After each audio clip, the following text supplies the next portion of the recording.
everyone, welcome to my channel. This is Vasundhara Singh and in today's video we will study about the contribution of B.R. Ambedkar.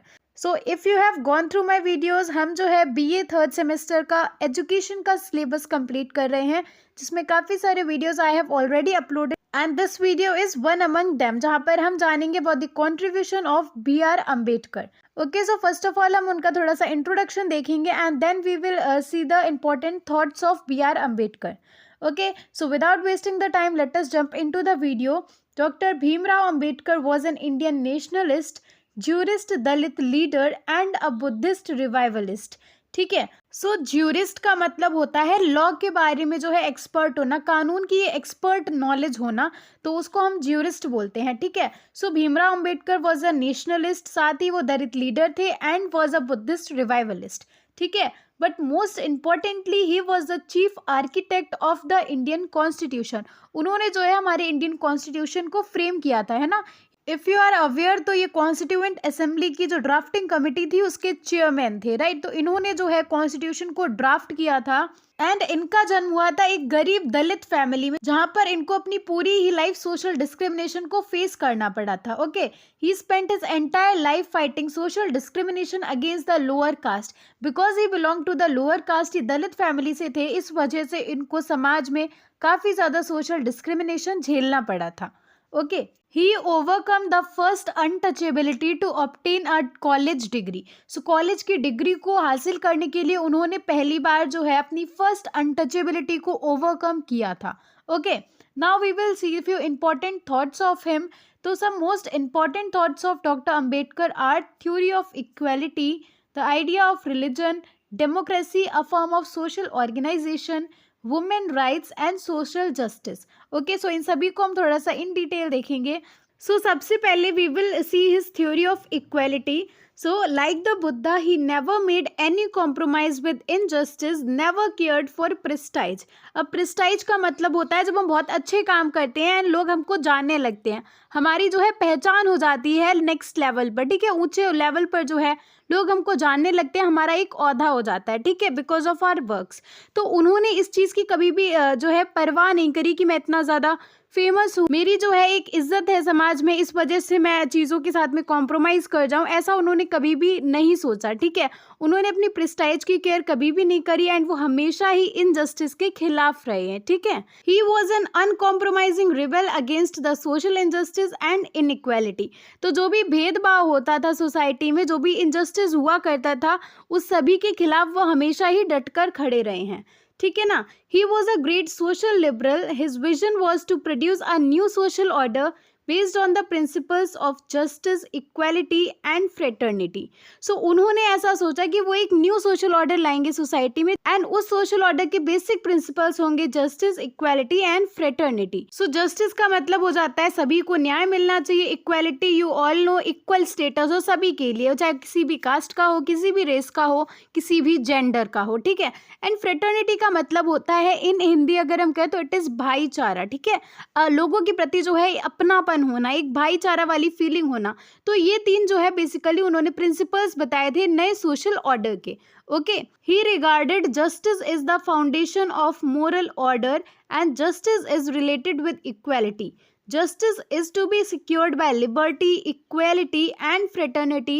Equity signifies equality. So basically यहाँ पर ये बताया गया है कि moral order की जो foundation होती है वो जस्टिस होता है, न्याय मिलना. ठीक है ना, एंड जो जस्टिस है वो इक्वालिटी से रिलेटेड. तो बेसिकली जो न्याय होना चाहिए वो इस चीज़ को इंश्योर करे कि लोगों के बीच में लिबर्टी है, यानी कि लोगों को फ्रीडम है.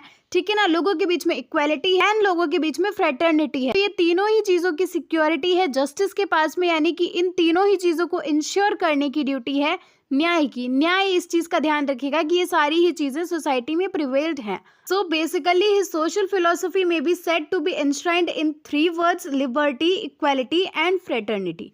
ठीक है, तो पूरा का पूरा जो उनका फिलोसफी है डॉक्टर भीमराव अंबेडकर की, वो 3 वर्ड्स में हम जो है कंक्लूड कर सकते हैं, which are liberty, equality and fraternity. ठीक है, लोगों के पास में लिबर्टी होनी चाहिए, उनको जो है आज़ादी होनी चाहिए, साथ ही इक्वालिटी होनी चाहिए सोसाइटी में and also the feeling of bhaichara which is fraternity. Okay, next हम बात करेंगे आइडिया ऑफ रिलीजन की, यानी कि धर्म के बारे में. What was his idea.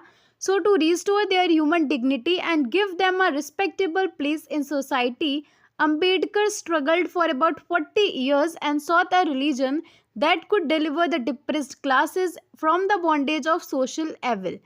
ठीक है, तो अंबेडकर जी को एक रिस्पेक्टेबल प्लेस मिले सोसाइटी में, उनको जो है सम्मान मिले, इसके लिए उन्होंने 40 साल के करीब स्ट्रगल किया, यानी कि इन्होंने अपनी इनिशियल 40 इयर्स में काफ़ी ज़्यादा स्ट्रगल झेला है। और जैसा कि यहाँ पर लिखा हुआ है, sought a religion that could deliver. Sought का मतलब होता है उन्होंने ऐसा रिलीजन, ऐसा धर्म ढूंढने की कोशिश करी जहाँ पर जो डिप्रेस्ड क्लास है उनके साथ भी कोई इनजस्टिस ना हो, उनको भी सोसाइटी में इंक्लूड किया जाए। ऐसा नहीं है कि हम उनको हमारी सोसाइटी में इंक्लूड नहीं कर रहे हैं, अनटचेबिलिटी प्रैक्टिस कर रहे हैं, या जो भी इनजस्टिस हम प्रैक्टिस कर रहे हैं इन द नेम ऑफ कि उनका रिलीजन अच्छा नहीं है, वो डिप्रेस्ड क्लास से बिलोंग करते हैं, तो उन्होंने इस चीज़ के बारे में ढूंढने की कोशिश करी। उन्होंने ऐसा रिलीजन ढूंढने की कोशिश करी जहाँ पर डिप्रेस्ड क्लास के लोगों को भी इक्वल अपॉर्चुनिटीज मिले, इक्वल स्टेटस मिले। He wanted respect for Dalits not as philanthropy but as a right, and wanted to create the spirit of independence and self reliance among the untouchables. So देखो, philanthropy का simple meaning समझे तो it is कि दान के रूप में हमें नहीं चाहिए रिस्पेक्ट, ठीक है ना। उनका मतलब ये था, हमें दान में नहीं चाहिए कि आप हम पे दया करके रिस्पेक्ट दे रहे हैं, हमें अपने हक की तरह चाहिए, हमारा भी हक है कि हमको भी इज्जत मिले, हमारी भी रिस्पेक्ट हो, ठीक है। तो उन्हें एज अ राइट चाहिए थी respect for Dalits, not as a दान कर दिया या दया भाव से इज्जत मिल रही है, ठीक है। I hope this point is clear. He wanted कि दलित्स को भी रिस्पेक्ट मिले, ऐसा नहीं है कि आप दया भाव से रिस्पेक्ट दे रहे हैं, बट उनका भी हक है, ठीक है, उनका भी राइट है। Ambedkar was the first person in India to tell the world that untouchability is a part of the caste system and caste is the foundation on which the Hindu religion stands.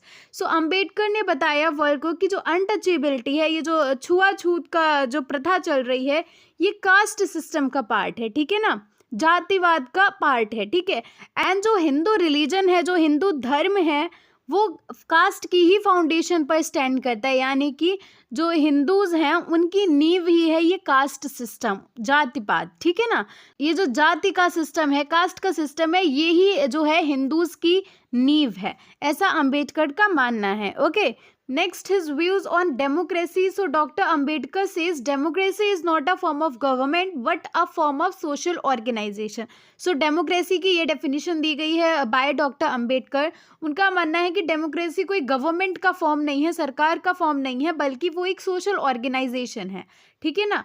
There should be no glaring inequalities in society that is privilege for one class. यानी कि society में कोई भी inequality नहीं होनी चाहिए, यानी कि किसी एक क्लास के लिए बहुत ज़्यादा हमारे पास में प्रिविलेजेस हैं, राइट्स हैं, एंड किसी एक क्लास को जो है काफ़ी ज़्यादा सफ़र करना पड़ रहा है। तो इस टाइप की सोसाइटी नहीं होनी चाहिए, इनइक्वालिटीज़ नहीं होनी चाहिए, सभी के पास में बराबर के हक होने चाहिए। Okay, the existence of an opposition. So he also believed कि डेमोक्रेटिक गवर्नमेंट में ऑपोजिशन का होना भी इम्पॉर्टेंट है। Okay, equality in law and administration, observance of constitutional morality, no tyranny to the majority, moral order of society and public conscience. तो ये कुछ principles थे of doctor Ambedkar on democracy. Okay, and doctor Ambedkar firmly believed that political democracy can not succeed without social and economic democracy. Next बात करी गई है about his views on women rights, ठीक है। तो वुमेन्स के बारे में उनकी क्या ओपिनियन थे, that we will see. So I measure the progress of a community by the degree of progress which women have achieved. So doctor Ambedkar जो है किसी भी कम्युनिटी की, किसी भी सोसाइटी की प्रोग्रेस को मेजर करते हैं by the progress in women, कि वुमेन्स को कितनी प्रोग्रेस अचीव हुई है, वुमेन्स कहाँ तक पहुँची हैं, वुमेन्स कितना आगे बढ़ी हैं। इस चीज़ से डॉक्टर अम्बेडकर किसी भी कम्युनिटी की, किसी भी सोसाइटी की प्रोग्रेस को मेजर करते हैं। Okay, Dr. Ambedkar was the first Indian reformer who roots out the barriers in the way of advancements of Indian society in general and the women in particular. Women in हो गया, यहाँ पर and हो गया, ठीक है। उन्होंने country की एडवांसमेंट में आने वाले बैरियर्स को जो है उभारा है, ठीक है, उनको जो है हाईलाइट किया है। ऑफ कोर्स वी नो इन्होंने ही हमारी इंडियन कॉन्स्टिट्यूशन को ड्राफ्ट किया है, तो of course he has highlighted many things जो कि हमारी सोसाइटी की एडवांसमेंट में एज अ बैरियर आ रही थी। Okay, he was a pioneer of social justice. He spoke on the gender equality, women education, and exposed the problems related to women and other depressed classes. जैसा कि अभी हमने introduction में देखा था, he was always against the injustice, right.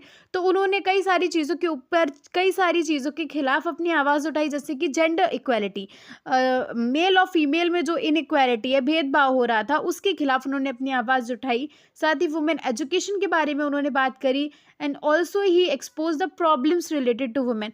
Women को जो problems society में फेस करनी पड़ती हैं उसके बारे में भी उन्होंने बात करी, एंड साथ he also spoke about the depressed classes. Okay, gender equality, gender mainstreaming, financial freedom are the essential aspects of women empowerment. Dr. Ambedkar realized this at his time and included in the process of social reforms.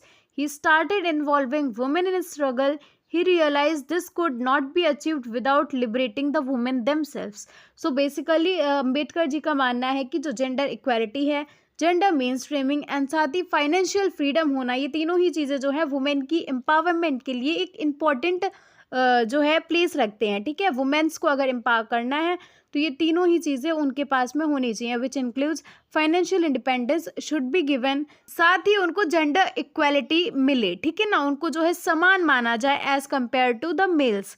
Okay, and जब अम्बेडकर जी को ये चीज़ें realise हुई तो उन्होंने women's को भी struggles में इंक्लूड कर दिया, इन्वॉल्व करना शुरू कर दिया, एंड उनको रियलाइज़ हुआ कि हम जब तक वुमेन्स को इंक्लूड नहीं करेंगे तब तक वुमेन लिबरेट नहीं हो सकती। So he started involving women. Okay, at Nagpur on 20th July 1942, he told women to be progressive and abolish traditionalism, ritualism and customary habits which were detrimental to their progress. तो उन्होंने जो है women's को समझाने की कोशिश करी, उनको बताया कि जो भी ट्रेडिशनलिज्म है, जो हमेशा से चला आ रहा है कि वुमेन्स को ऐसा करना चाहिए, ऐसा नहीं करना चाहिए, ये सारे ट्रेडिशंस को फॉलो करना बंद कर दो। जो भी रिवाजें बनी हुई हैं वुमेन्स के लिए, जिनकी वजह से आपकी एम्पावरमेंट में, जिनकी वजह से आपकी ग्रोथ में जो है रुकावट आ रही है, ठीक है, तो उन चीज़ों को आप फॉलो करना बंद कर दीजिए, and that will be helpful for your progress. Okay, doctor Ambedkar is an architect of Indian constitution. Architect of Indian constitution why? Because उन्होंने ही हमारी कॉन्स्टिट्यूशन का जो है ड्राफ्ट प्रिपेयर किया था। Okay, I hope everybody knows it, and he provided strong constitutional safeguards to women. So इन्होंने जो है इस चीज़ का ध्यान रखा कि वुमेन्स को भी सेफगार्ड्स मिले इन दी कॉन्स्टिट्यूशन, ठीक है ना।